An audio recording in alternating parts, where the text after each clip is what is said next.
Most of you guys who've been with me for a while know that watching TV and movies is not my thing. As I demonstrated in one of my latest videos entitled, "This is how they program and control your mind," a very strong case can be made that general programming as well as predictive programming by elite and crafty power brokers happens routinely on shows and on the big screen in order to move an audience to buy a product, go along with a narrative, consent to an ideology, or subtly prepare the masses to accept a pre-planned national or global event without question. And the purpose for such a potent mind control method would be to solidify the effectiveness of the Hegelian dialectic. That is, problem, reaction, solution. Those in power create a catastrophic problem to incite fear in the general population. You never want a serious crisis to go to waste. And what I mean by that, it's an opportunity to do things that you think you could not do before. You know, we have the chief of staff for President Obama is an old friend of mine and my husband's, and was in the White House when Bill was there, and he said, you know, never waste a good crisis. And when it comes to the economic crisis, don't waste it. They then wait for the anticipated reaction of the masses as they cry out for a protector. And then those same people that created the problem in the first place step in as the savior and offer their own pre-planned solution in order to gain more control and more power.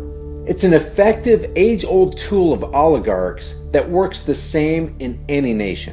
Now, last week I just happened to be walking by the TV at work that was playing Men in Black Part 1 from 1997. What immediately caught my eye was the fact that the World Trade Towers 1, 2, and 7 were clearly standing in the background as the actors in the foreground were talking. The TV's volume was turned down, so I couldn't hear what they were saying. But being aware of the power of predictive programming and the research I was doing for my mind control video, I wondered if they would subtly insert something into that scene to foreshadow the horrific event that would take place at that exact location just 4 years later. Before I play this clip, I am not saying that this is definitely a predictive programming scene, but I think you'll find that what the actors say and what takes place in the background is at the very least interesting and noteworthy. Here's the clip. Proactive Midwife's at 54th and Madison. You're headed out of town, Reggie. What's going on? Oh, well, we're meeting someone. Who you meeting? Well, it's a ship. A ship? I didn't see a departure clearance for today. You didn't? No. Well, it's an emergency. What? You're doing fine, Ace. What kind of emergency? What's the rush to get off the planet all of a sudden? We just don't like the neighborhood anymore. Just some of the, New arrivals. What new arrivals? Have anything to do with the crasher from last night? Okay, now I did some cursory research to see if anyone covered this, and all I could find was that people just simply mentioned the appearance of the trade towers in the film. But I haven't seen any breakdown of this particular scene. So check this out. I don't see a departure clearance for today. You didn't? Well, this is an emergency. What kind of emergency? What's the rush to get off the planet all of a sudden? Now, when he says we just don't like the neighborhood anymore, just some of the... Now watch this blackbird enter the green screen frame to the left of Tommy Lee Jones' head. When they discuss the new arrivals, the blackbird appears between the two actors. When Tommy Lee Jones says, "What new arrivals have anything to do with the crash here from last night?" As Tommy Lee Jones mentions the crash, a second blackbird appears between the two actors. It should be noted that the two foreground actors are standing against the backdrop of the green screen Trade Center background, with the car and Will Smith being CGI'd between the foreground actors and the green screen.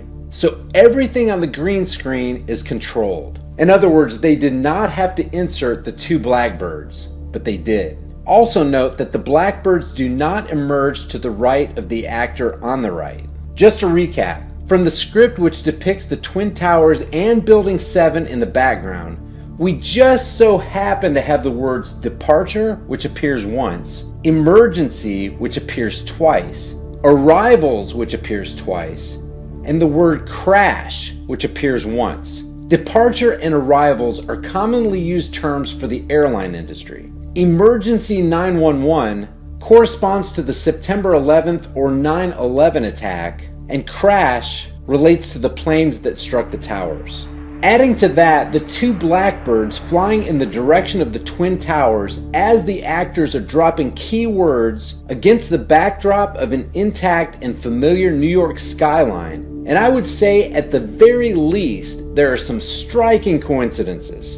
So what do you guys think? Is this an intentional staging of a future event for mass mental conditioning or mere coincidence? Leave your thoughts in the comments section below. Hey, you guys know that light I've been testing? Well, I think I pushed it just a little bit too far this time. Check this out. It survived me dropping it on the ground I don't know how many times. Dropped it in the ice cold water.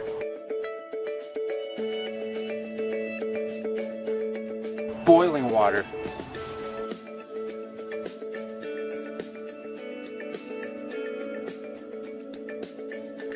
I ran over it with my truck.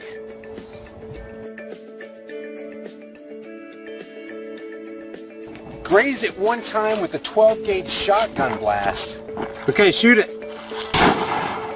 But the second blast did it in. Okay, hit it.